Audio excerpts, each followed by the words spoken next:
El-Amin once again. We got Amen Ra in the building. We got the EFAs and everything. We doing it real big in there. We up in here talking, vibing, and we was talking about, what were we talking about? The Africans, were Africans here, indigenously here first? Because there's a big thing going on about how indigenous people were African, and that the Africans were here already, and there was no slaves brought over here and all that. So what do you think about that?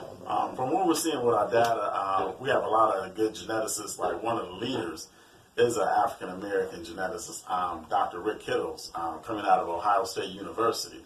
And a lot of their findings are showing that our first Americans, what we would call our Native Americans, were indeed of an Asian stock. So what we have stereotyped as a traditional African being here as the first American or the original American inhabitant, what we have is an Asian migration, spanning from like the tips of Chile and things of this nature. And what you see is this push from Beringia, an older land bridge, and then later several sequential major migrations. So what genetic data is finding is that what we see is a push of three major waves during like the end of an ice age period, and then two later migratory waves of an Asian admixture or whatever. Then later what we see with the African influence, because a lot of times we hear the argument, like when we look in our family, if we see someone with straight hair, what we'll say is like that's an attestation of Native American or first American genetic ancestry. But what we're finding categorically is that the data is showing that phenotype is coming from European ancestry, because fundamentally what we see displayed in African American women, stereotypically or generally what you see is about 3% non-African lineage, or 3% what we would call first American or Native American DNA. And African American males, what we're seeing generally is 0.3%, 0.6%, something like that. So we don't even see a high frequency of Native American DNA categorically. In some areas throughout the Americas, you might see a higher, every now and then you see 8%, 10%, sometimes you see sparks, because you saw the integrations, because what we have amongst the 5 civilized tribes, like the Cherokee, Choctaw, nations like that, they were indeed, after the advent of colonialism, they played a part in that. They participated in slavery, segregation, things of this nature. So sometimes we would have freedmen that were able to participate and make cultural exchange socially. So you see a social integration and a social identity, or an exchange, if you will, between what we would call a traditional African and first American peoples. But genetically, we don't see in science a frequency that would lead to say that predominantly what we would call a sub-Saharan African or an African American is a first American.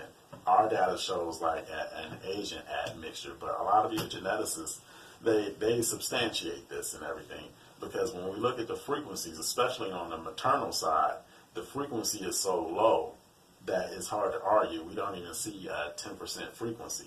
Only in a few areas, I forgot, I don't have the data with me at hand, but there are a few states where you see, like especially with the 5 tribes, where you see for a brief moment that socially there were brief periods where there was an integration. So you would see more admixture for Native American DNA, but then it almost cuts off, almost like there was a strict period of segregation or whatever, where there were socially you were allowed to communicate, but there was no, it didn't appear to be a high interaction or breeding or whatever. So traditionally what we see, I haven't seen the evidence biologically of Native Americans being what we would call a traditional African, a West African, Sub-Saharan African. What we're seeing with the features that we're seeing in traditional cultures like the Olmecs, Mayans, things of this nature, what we're seeing is a phenotypical diversity within first Americans, because if you look at the zones, the equatorial region that they're in a zone, and you can look up a lot of studies. If you look on basic evolutionary studies on noses, if you look at the zones that the Olmecs were in, these indeed, again, were Asian stock, but phenotypically, they adapted and evolved with a phenotypical trait that would match what we would call a classical Africoid feature. But indeed, these peoples, they're not Africans in themselves.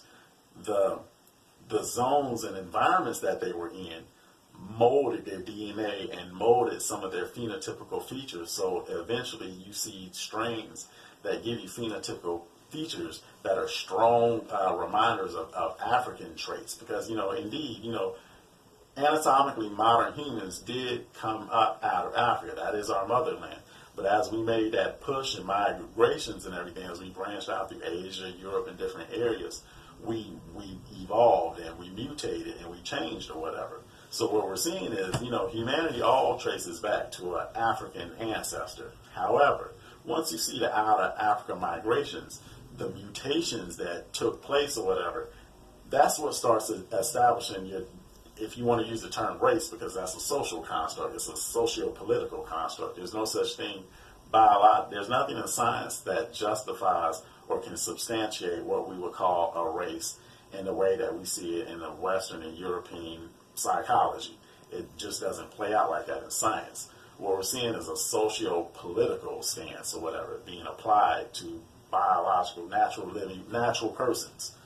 So we don't find that. So again, what we're seeing with Almax is what we're seeing is an Asian genetic stock that is evolving, adapting to the different zones and climates that they're in, and in different levels of UV rays that they're exposed to, because you have different zones and regions on Earth where you will naturally be exposed to a more intense UV rays, and that gave you naturally a darker pigmentation. Now, even though you get this darker pigmentation externally, you'll see it phenotypically, and you'll see and say that Olmec, that is an African. That is, you look at these people and you see yourself. But what you're seeing is a phenotypical mutation that is only surface. That's what's known as a typological feature.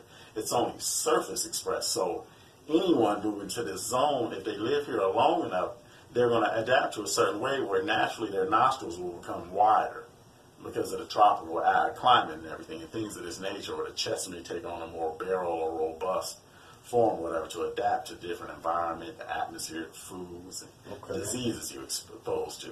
So that's what we're seeing with the Olmecs. We're not seeing in African peoples. We're seeing an Asian admixture stock come in, evolve, and mutate, and take on phenotypes. So this is where we see a lot of scholars, before we see the real push and advent of genetic analysis, the human genome is mapped. A lot of our researchers strictly went on phenotype and typological features, meaning they went on surface features. So they would take a skull, analyze it, and they would get a baseline study on or a consensus on generic general features of a traditional or a prototype African or West African or Central African, what these features were. And when they would see these features mimicked, especially in the nose or in different regions of the cranial or whatever, or nasal cavity, when they would see these certain proportions mimicked, they would assign a racial classification. But they weren't assigning a scientific classification.